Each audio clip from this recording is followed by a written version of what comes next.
Hello everyone, welcome back to a new video of SSC CGL PYQ series. आज का जो CGL का paper है बच्चे, वो है 13 सितंबर 2024 को सेकंड शिफ्ट में पूछा गया था। इसमें इंग्लिश का पूरा क्वेश्चन पेपर मैं आपके साथ सॉल्व करूंगा, पूरे 25 क्वेश्चंस के ऑप्शंस के साथ मिला के 100 क्वेश्चंस आपको पूरे सिखाऊंगा बच्चे। सेशन को पूरा लास्ट तक देखिएगा। मेरा नाम है Sandeep Kesarwani, faculty of English since 2011। बच्चे 14 साल हो गया और इस 14 इयर्स के एक्सपीरियंस पर आपके लिए पूरा पेपर में इतना हलवा बनाऊंगा ना मैं आपके लिए कि आपको लगेगा कि तो बहुत ही आसान है, बस खामखा डरे रहते हैं आप लोग इंग्लिश को लेकर। ठीक है, आइए शुरुआत करते हैं। सबसे पहला क्वेश्चन आपके सामने स्क्रीन पर है। अभी देखो, सबसे क्वेश्चन को देखते ही पहले नंबर पे आप उसको डायरेक्शन समझा करो कि पूछ क्या रहा है। समझ में आ गया, उसने एक्टिव पैसिव वॉइस को पूछना है। ठीक है, अब क्वेश्चन है the children have made the box. आपने देखा एक सेकंड में कि वहां पे हैव प्लस थर्ड फॉर्म लिखा हुआ है, यानी इसमें कहीं पर भी कोई बी की फॉर्म नहीं है। तो सेंटेंस हमारा कौन सा हो गया, कौन से वॉइस में हो गया? हमारा सेंटेंस एक्टिव वॉइस है। हमें इसको पैसिव वॉइस बनाना है। पैसिव वॉइस बनाने के लिए आपको बी की फॉर्म लगानी है। अब हैव अपने साथ थर्ड फॉर्म लेता है ना, तो बी की थर्ड वाली फॉर्म आपको लगानी है। अर्थात इनमें से वही सेंटेंस आपका आंसर होगा जिसमें या तो हैव बीन लिखा होगा या तो इसका सिंगुलर वाला भाई हैज बीन लिखा होगा। ठीक है, अब आ जाओ। जैसे यहां पे हैड है तो ये कैंसिल हो गया, यहां पे इज है ये कैंसिल हो गया, यहां पे हैड है ये कैंसिल हो गया। आपके पास केवल एक ऑप्शन बचता है, option number C, that's your answer.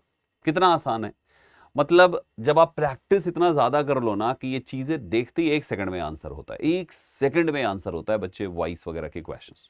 Second question पे आते हैं। One word substitution based question है। सवाल है one who Yeats a lot, जो बहुत खाता है, हम उसे क्या कहते हैं? बहुत ज्यादा खाने वाले को हम पेटू कहते हैं बच्चे, कि बंदा एक नंबर का पेटू है। और ऐसे पेटू आदमी को हम याद करते हैं ऐसे कि एक लड़का था जिसका नाम था गोलू। उसकी डाइट से सभी परेशान थे क्योंकि वो बंदा कम से कम 1 टन खाना खा जाता था। कितना? 1 टन खाना खा जाता था भाई साहब। तो गोलू 1 टन खाना खाता है, तो इस वजह से हर कोई उसको बोलता है ग्लूटन। गोलू टन भर खाता है इसलिए ग्लूटन कहते हैं उसको, और ग्लूटन का मतलब होता है पेटू। तो माय डियर स्टूडेंट्स, आपके क्वेश्चन का आंसर है ग्लूटन, दैट इज पेटू। पेटू पेटू जो बहुत ज्यादा खाता है उसको पेटू कहते हैं। बाकी ऑप्शंस देखते हैं। ये एग्जाम्पल में यूज भी लिखा हुआ है कि he is such a gluten that he finished the entire cake in a minute. Example हो गया कैसे हम इस वर्ड को यूज करेंगे। बच्चे, शेफ कौन होता है? जो बावर्ची को शेफ कहते हैं, जो खाना बनाता है, खाना पकाता है। The chef prepared an exquisite 5 course meal. दूसरा देखिए, स्टीवर्ड कौन है बच्चे? Someone who manages food supplies और इवेंट्स, हम उसे कहते हैं बच्चे स्टीवर्ड।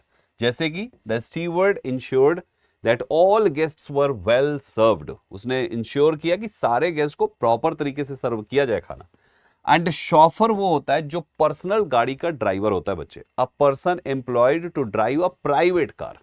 प्राइवेट कार जो चलाता है तो मतलब उनका पर्सनल ड्राइवर है बच्चे, हम उसको शॉफर कहते हैं, मोटर चालक। The chauffeur waited outside the hotel for his boss. तो ये आप देखिए, यहां पे सारे वर्ड्स लिखे हुए हैं, हर वर्ड की इंग्लिश मीनिंग, उसकी हिंदी मीनिंग, एक एग्जाम्पल, सब कुछ दिया हुआ है, कुछ भी नहीं छोड़ा बच्चे। यानी कि आपको केवल ये नहीं कि ये प्रश्न है, ये आंसर हो गया और आगे बढ़ गए, नहीं।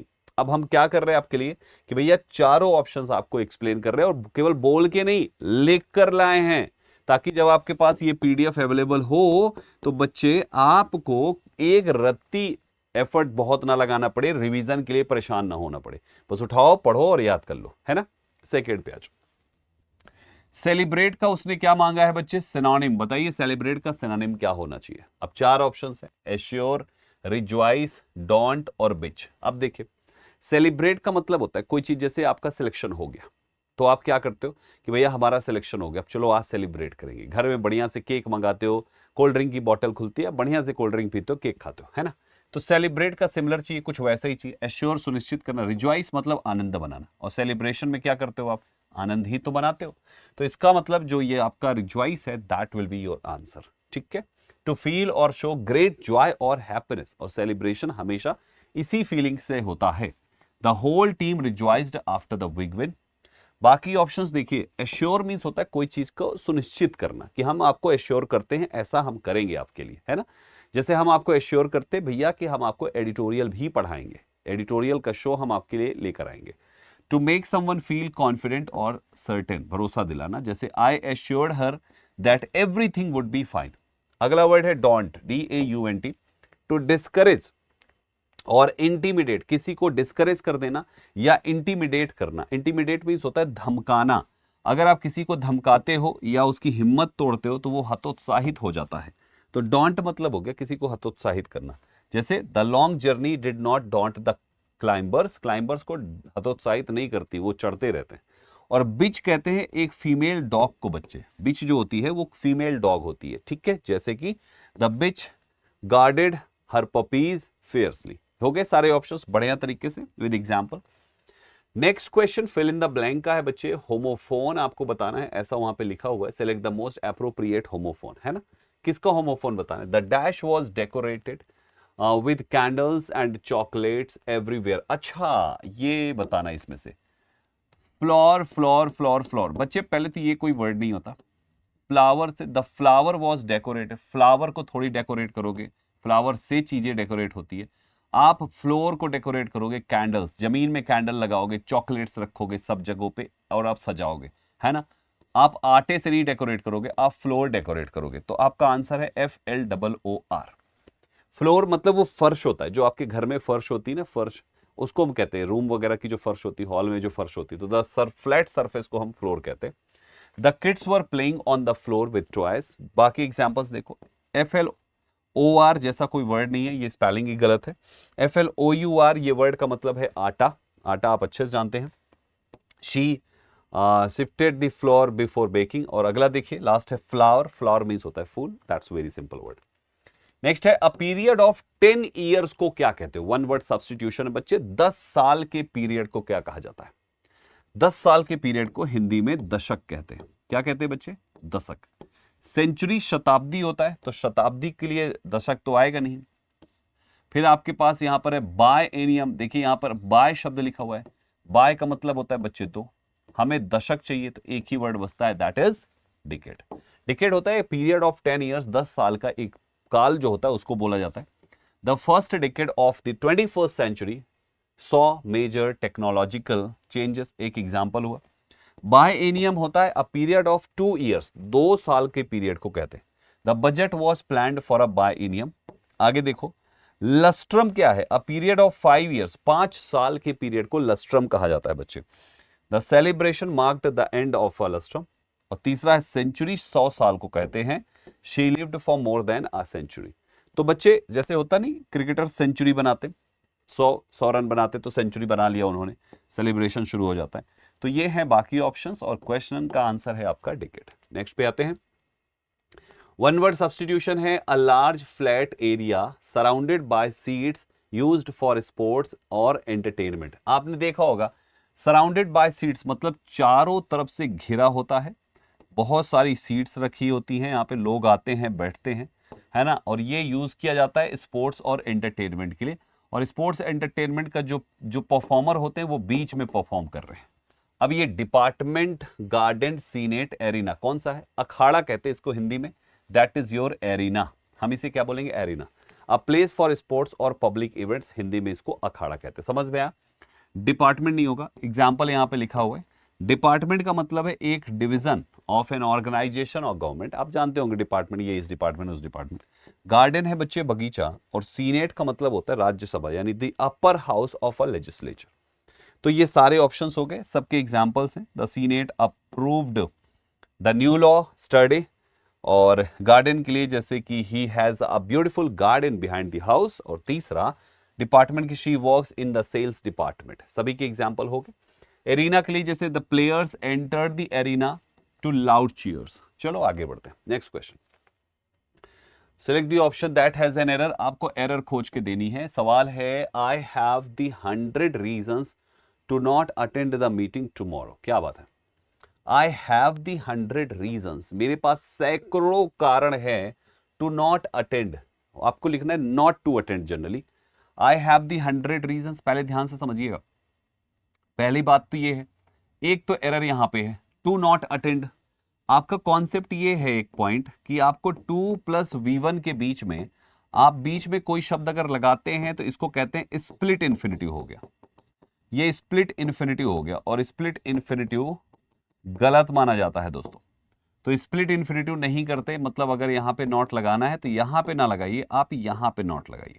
क्या लगाएंगे आपने? इसीलिए डायरेक्ट इनडायरेक्ट अगर आपने देखी होगी मेरी क्लास, तो वहां पे जब कभी भी डोंट वाले सेंटेंसेस को इनडायरेक्ट में बनाते हैं तो हम डोंट से डू हटा देते हैं और ऐसे ही तो लिखते हैं। जैसे आपने लिखा है ना, डोंट कॉल द पुलिस, है ना, Ram said to Shyam don't call the. अब हमें इसमें क्या करना है बच्चे? डोंट कॉल द पुलिस, तो हम इधर लिखते हैं ना, राम टोल्ड श्याम और या ऑर्डर्ड श्याम, फिर हम यहां पे लिखते हैं नॉट और कॉल से पहले टू लगाते हैं, नॉट टू कॉल द, यानी कि हमें ये करना है। तो एक तो यहां पे ये, दूसरा लिखा है I have the 100 reasons, I have the 100 reasons, और वो 100 reasons not to attend the meeting tomorrow में दी 100 रीजंस क्यों लिखा है? आप 100 है तो आप कितने 100, वो संख्या आपको लिखनी होती है। तो आप यहां पे लिखेंगे 100 रीजंस, 200 रीजंस, 300 रीजंस, कुछ ऐसे आपको लिखना है, जो कि यहां पे नहीं था, तो वो मिस्टेक है। तो एक मिस्टेक आपको ये भी मिल गई, तो 2 मिस्टेक्स आपको यहां पे मिल जाती है। और ये आपके एग्जाम का पेपर है बच्चे, यही सवाल आपके एग्जाम में पूछा था डबल मिस्टेक के साथ, और उसने इस वाले को आंसर मान रखा था, इस वाले को ध्यान ही नहीं दिया। ऐसे करते हैं एसएससी वाले। चलो नेक्स्ट पे आते हैं। पैरा जंबल है, फटाफट थोड़ा सा आप वीडियो को पॉज करके आराम से इसको पहले सॉल्व कर लीजिए और फिर उसके बाद आंसर चेक कर लीजिए।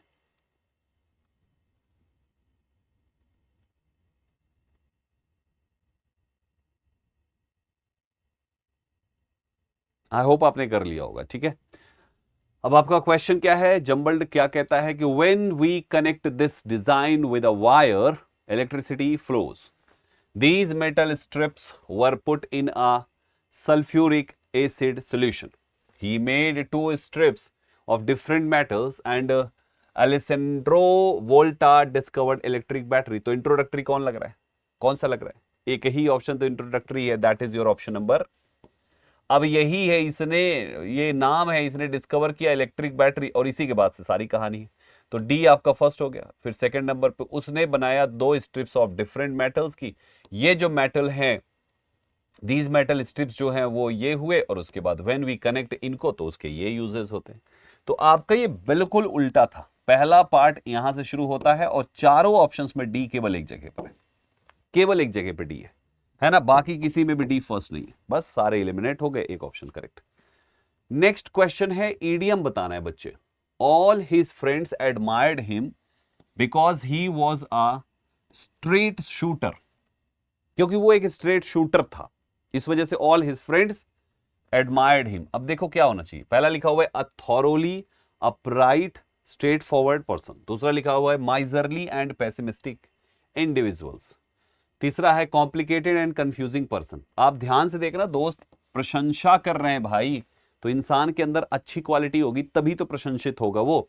एक्सीलेंट शूटर, आपका आंसर है ऑप्शन ए, क्योंकि excellent shooter idiom exact meaning थोड़ी ना, उसको क्या बंदूक चला रहे, क्या शार्प शूटर है वो? नहीं।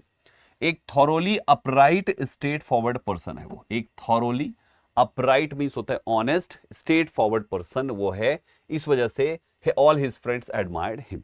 तो करेक्ट आंसर वो हो गया, बाकी सारे ऑप्शन एलिमिनेट। कॉम्प्लिकेटेड और कंफ्यूजिंग इंसान की तो लोग बेइज्जती करते हैं। माइजरली कंजूस और ऐसा इंसान जो हमेशा नेगेटिव रहता है।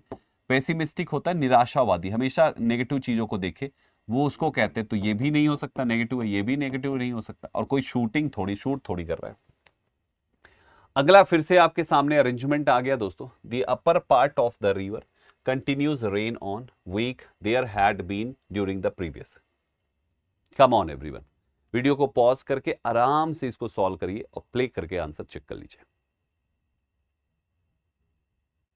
कर लिया? चलो देखो, आपका सही जवाब ऑप्शन सी को गया, क्योंकि फर्स्ट पार्ट फिर वही निकलेगा। आपको देखना है कि देखो एक एक चीज, जैसे प्रीवियस लिखा हुआ है ना, तो इसके बगल में प्रीवियस क्या, प्रीवियस के बाद आपको नाउन चाहिए। इन सारे ऑप्शंस में देखो केवल एक जगह पे नाउन है ना, केवल एक जगह पे नाउन है। ये कॉन्टिन्यूअस आपका एडजेक्टिव है, तो ये प्रीवियस के पहले नहीं, मतलब प्रीवियस के बाद नहीं हो सकता, ये भी गलत हो गया। यहाँ पे आर्टिकल आ गया, अगर आर्टिकल लगना भी होता तो यहाँ पे ये लगा है, तो यहाँ पे फिर से थोड़ी लगा सकते हैं। तो इतना तो कंफर्म है कि डी के बाद सी है। अब एक पेयर डी के बाद सी का बन गया है ना, और किसी में है डी के बाद सी नहीं है, डी के बाद सी नहीं है, डी के बाद सी यहाँ पे है। तो क्या फर्स्ट पार्ट हमारा ए हो सकता है क्या? अगर देखेंगे the upper part of the river, the upper part of the river during the previous week there had been continuous rain on के बाद क्या, कुछ नहीं पता है तो गड़बड़ हो जाएगा। तो आपको क्या लिखना है, सबसे पहला यहां से कि ड्यूरिंग द प्रीवियस वीक के दौरान, ठीक है, there had been continuous rain on the upper part of the river, क्योंकि ऑन पे तो एंड नहीं कर सकते ना, बीन पर एंड नहीं कर सकते, तो बी और सी आपका लास्ट नहीं हो सकता है। जिसमें बी लास्ट है, जिसमें सी लास्ट है, वो आपके कैंसिल हो गए, और ए आपका यहां पे मतलब डी आपका लास्ट में, प्रीवियस पे खत्म कर रहे हो, बगल में कुछ तो चाहिए, तो वो भी नहीं हो सकता लास्ट आपका। आप ये भी देख के आसानी से कर सकते थे कि बी लास्ट नहीं हो सकता, सी लास्ट नहीं हो सकता, डी लास्ट नहीं हो सकता, इनकी वजह से। तो जिसमें बी है वो कैंसिल हो गया, जिसमें सी है वो कैंसिल हो गया, जिसमें डी है वो कैंसिल हो गया, एक अकेला बच गया। ऐसे भी किया जा सकता है, तो ये भी काफी आसान तरीका था। एक्टिव पैसिव का सवाल है बच्चे, लिखा हुआ है they are organising a concert for charity, are plus ING, are plus ING present का कॉन्टिन्यूअस बना रहा है और सेंटेंस हमारा एक्टिव वॉइस है।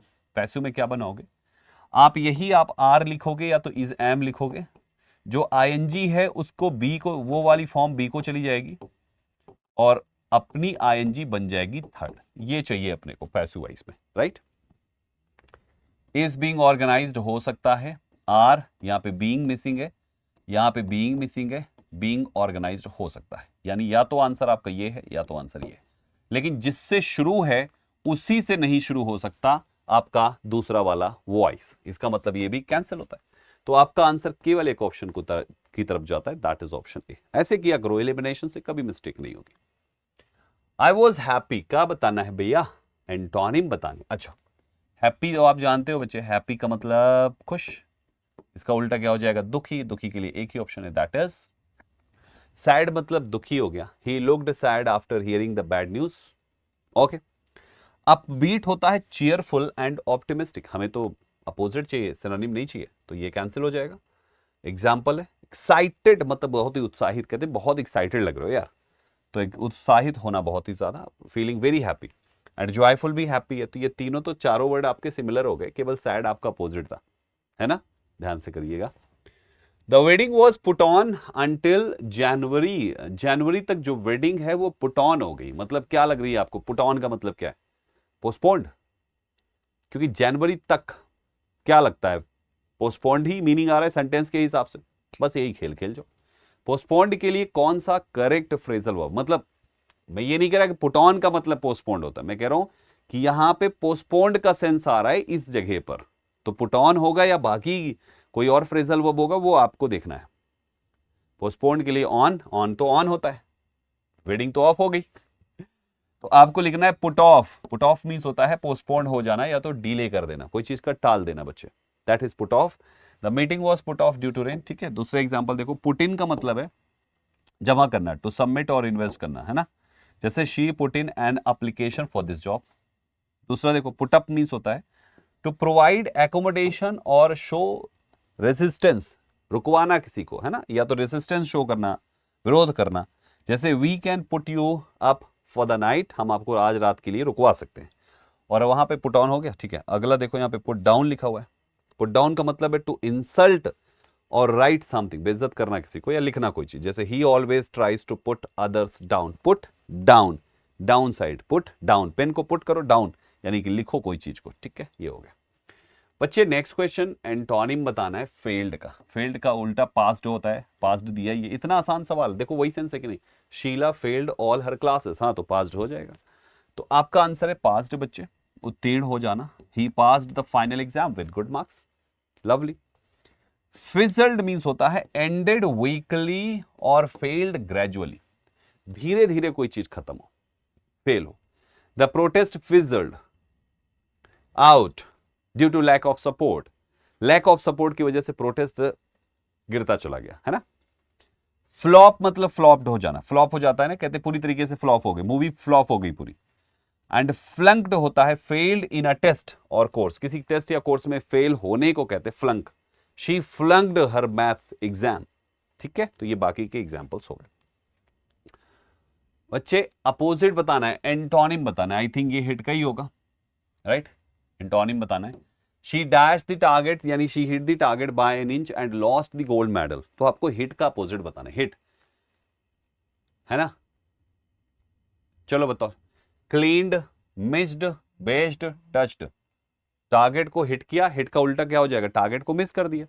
तो आपका आंसर क्या हो जाएगा बच्चे, मिस्ड, यानी fail to catch, reach, attend something, चूक जाना, दैट इज मिस करना। He missed the train by just 2 minutes. अगला देखो, क्लीन्ड मतलब साफ करना कोई चीज को, जैसे she cleaned the kitchen before the guest arrived. Bashed means होता है हिट हार्ड और क्रिटिसाइज हार्शली, पीटना या तो क्रिटिसाइज करना, आलोचना। The boy bashed the door in anger, दरवाजे को गुस्से से भाड़ से मारी है। एंड टच मतलब टच करना होता है कोई चीज को, है ना, छूना। I was deeply touched bye her kindness, भावुक होना, यहां पे सेंस आ गया। तो आपके लिए ये बाकी के ऑप्शंस हो गए। आगे बढ़ते हैं। एरर को स्पॉट करना है बच्चे, identify the segment that contains a grammatical error. ठीक है, after I retire I started a second career as a writer and published several books which allowed me to share my stories and insights with a wider audience। 4 options हैं, complete sentence को 4 parts में divide करके लिखा गया। आपके हिसाब से किसमें एरर है बच्चे, मिला? जवाब है आपके पास option number B, after I retire. ये बी पे लिखा हुआ है, मतलब जो शुरुआत वाला पार्ट है उसको बी पे लिखा हुआ है, तो यहां पे इसीलिए, है ना। आफ्टर आई रिटायर, मेरे रिटायर होने के बाद। अब आप लिख रहे हो आफ्टर आई रिटायर, मतलब ये जो रिटायर है ये आपने लिखा है प्रेजेंट इंडेफिनिट में, आफ्टर के पश्चात। ठीक है, आई स्टार्टेड, मैंने शुरू किया, अ सेकेंड करियर, एक दूसरा करियर मैंने शुरू किया। अब आप बताओ इसमें कौन से वर्ड पे कहां पे क्या गड़बड़ है, थोड़ा सा ध्यान से टेंस मैच करो बच्चे। उसने कहा after I retire I started a second career, मतलब मेरे रिटायर के बाद मैंने ये काम को शुरू किया। तो पहले मैंने क्या किया, पहले मैं रिटायर हुआ, उसके बाद I started a second career, उसके बाद मैंने ये शुरू किया second career as a writer and publish किया सेवरल बुक्स को, जिसने अलाउ किया मुझे to share my stories and insights with a wider audience.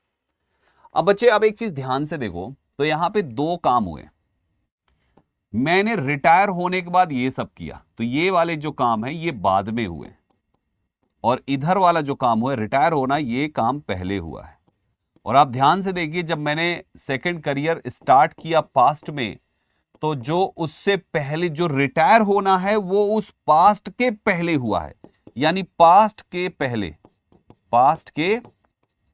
और जब कभी भी पास्ट के पहले का कोई एक्शन होता है तो उसको हम बनाते हैं पास्ट परफेक्ट में दोस्तों। तो जो आपने आफ्टर आई हैड रिटायर लिखा है ना, जो आपने आफ्टर आई रिटायर लिखा है, आपको लिखना था after I had retired. Past perfect tense में आपको ये कॉन्सेप्ट मिलेगा। आया समझ में? ऐसे बनाइए। नेक्स्ट पे आते हैं।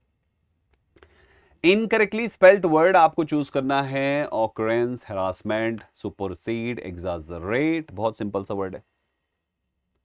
ऑकरेंस की स्पेलिंग में ओ डबल सी, और आपका जो आर होता है वो भी डबल होता है। देखो, डबल सी डबल आर होता है ऑकरेंस, जिसका मतलब होता है कोई चीज, कोई घटना का घटना, है ना। एन इवेंट और इंसिडेंट जो होती है घटना, उसको कहते हैं। और ऑकर मतलब होता है घटना। Earthquakes are a common occurrence in this region. इस रीजन में, इस क्षेत्र में अर्थक्वेक आने का कॉमन चीज है। बाकी सब करेक्ट स्पेलिंग थी।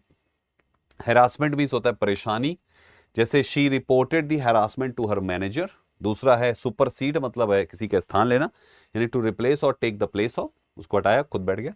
This law will supersede the older one. और तीसरा एग्जाजरेट, मतलब चीजों को बढ़ा चढ़ा के बतलाना। Don't exaggerate the problem, it is not that serious, ये उतना ज्यादा सीरियस नहीं है। ये सारी स्पेलिंग रट लेना बच्चे, सब पूछी गई है अलग अलग तरीके से, जो अभी ऑप्शन में यही क्वेश्चन थी किसी ना किसी पेपर की। नेक्स्ट क्वेश्चन है once in a blue moon. जो कभी कभार होता है उसको कहते हैं once in a blue moon. ठीक है ना। My uncle lives in New York, so I only see him once in a blue moon. अब देखो क्या है, monthly, weekly, very often, not very often. Monthly weekly तो हो ही नहीं सकता। वेरी ऑफन का मतलब हो गया हमेशा ही दिखते हैं, जबकि वो तो दिखते ही नहीं, वो तो ईद के चांद है। तो आपका करेक्ट आंसर हो जाएगा नॉट वेरी ऑफन, यानी बहुत ही कम जो नजर आते हैं उसको कहते हैं once in a blue moon. Incorrectly spelled word है टैंजिबल, टेराकोटा, टेरासाइड, टर्शियल। कौन सी स्पेलिंग गलत है इसमें? टैंजिबल होता है, टैंजिएबल नहीं होता बच्चे, ए एक्स्ट्रा लग गया वहां पे। टैंजिबल होता है, TANGIBLE, टैंजिबल। जिसको आप टच कर सकते हो, क्लियरली फील कर सकते हो, उसको टैंजिबल कहते हैं। और दूसरा वर्ड होता है intangible. The benefits of the new policy are tangible. ये आपके सामने वन एग्जाम्पल हो गया। बाकी देखो, टेराकोटा स्पेलिंग करेक्ट थी, इसका मतलब होता है hard reddish brown clay used for pottery और डेकोरेशन, उसको वो टेराकोटा होता है, माटी का बना हुआ हो कोई चीज। एक एग्जाम्पल है टेरासाइड का मतलब है डिस्ट्रक्शन ऑफ द अर्थ और इट्स इकोसिस्टम, पृथ्वी या पर्यावरण का विनाश टेरासाइड है।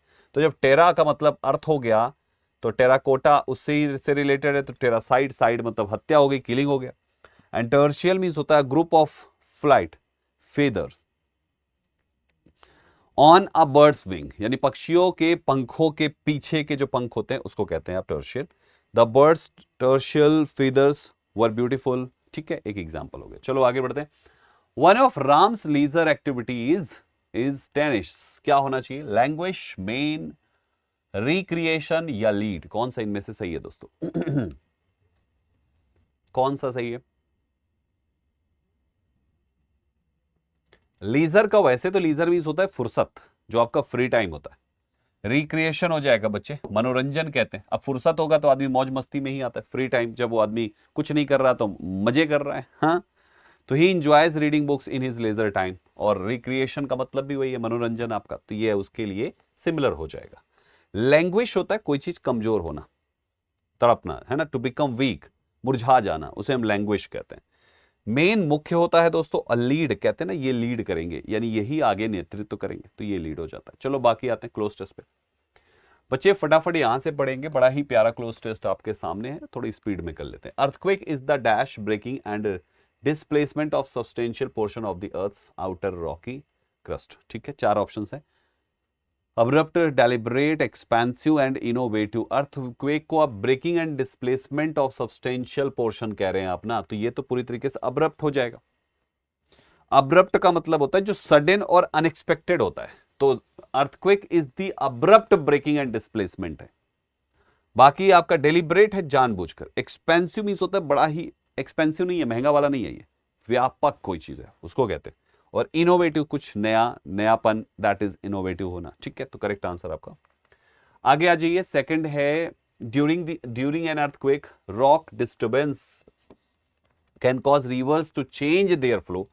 जब अर्थक्वेक आती है तो रिवर्स अपने फ्लो को चेंज कर देती हैं, तूफान बहुत ज्यादा है, सुनामी आ जाती है, बहुत सारी चीजें हो जाती है उसके बाद। ठीक है, आगे देखो। Landslides that's by earthquake. अब लैंडस्लाइड्स जो अर्थक्वेक के द्वारा होती हैं वो can cause significant destruction and loss of life. पहला ऑप्शन है प्रिवेंटेड, दूसरा ऑप्शन है ब्लॉक्ड, तीसरा ऑप्शन ट्रिगर्ड। यानी जो अर्थक्वेक के द्वारा ट्रिगर होती है, जो होती है तो ट्रिगर ही होगा, और क्या।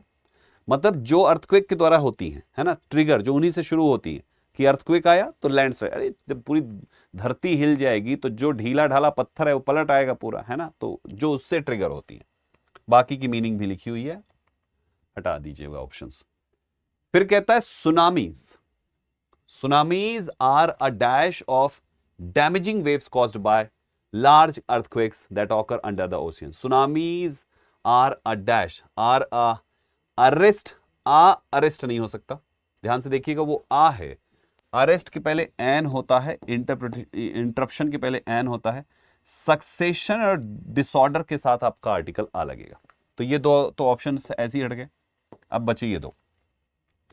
अब सुनामीज इसी, जब ये होता है, डिस्ट्रक्शन होता है, लैंडस्लाइड्स होती है, तो सुनामीज भी आ जाती है, तो ये उसी एक के बाद अगला आने वाला है, तो ये आपका एक प्रकार का सक्सेशन हो गया।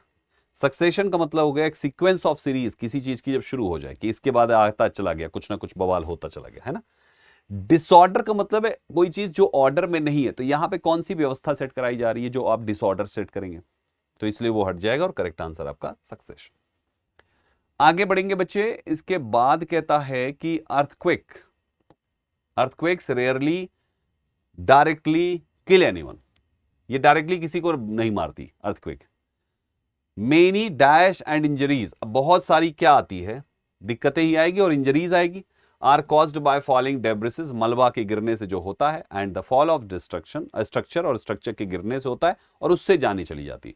तो many dash and injuries, many viability, survival तो है ही नहीं, फैटिलिटीज, फैटिलिटीज का मतलब होता है बच्चे मृत्यु, क्योंकि बहुत सारी जाने जाती है या इंजरीज होती है, चोट लगती है, तो ये सारी चीजें होती है क्योंकि ये डायरेक्ट किसी को नहीं किल करती। पांचवा कहता है the dash of an earthquake relies on how much and how far rock cracks and shifts. The depth of an earthquake, the magnitude of an earthquake, magnitude, cops नहीं, डिसिप्लिन, मैग्नीट्यूड कि भैया किस परिमाण से आपका अर्थक्वेक आया है, वो देखते हैं ना 6.6 6 ये ऐसे करके कुछ आता रहता है, वही उसी को कह रहा है कि the magnitude of an earthquake relies on how much and how far rock cracks and shifts, उस पर बेस करता है कि आपका क्या मैग्नीट्यूड हुआ उस अर्थक्वेक का। सो प्यारे साथियों, ये हो गए पूरे 25 क्वेश्चंस। उम्मीद करता हूं आज के पूरे 25 सवालों में आपने काफी कुछ नया सीखा होगा। यस और नो? आपको ये जो क्लास आपको मिल रही है दृष्टि एसएससी यूट्यूब चैनल पे, तो दृष्टि एसएससी यूट्यूब चैनल सब्सक्राइब कर लीजिए और हमारी क्लासेस का हिस्सा बनिए। आपकी इंग्लिश बहुत बेहतर हो जाएगी दोस्तों। ठीक है, मिलते हैं आप सभी से अगले एपिसोड में एक नया पेपर लेकर, अगले शिफ्ट का पेपर लेकर। दोस्तों हम सीरीज से चल रहे हैं पूरा सीक्वेंस वाइज, अगले शिफ्ट का पेपर लेकर पूरे 25 क्वेश्चंस के साथ with proper analysis, proper explanation के साथ दोस्तों। ठीक है, तो हमारी क्लास का हिस्सा जरूर बनिएगा। ठीक है, ओके, मिलते हैं अगली क्लास में। Thank you very much for joining this session. जय हिंद साथियों।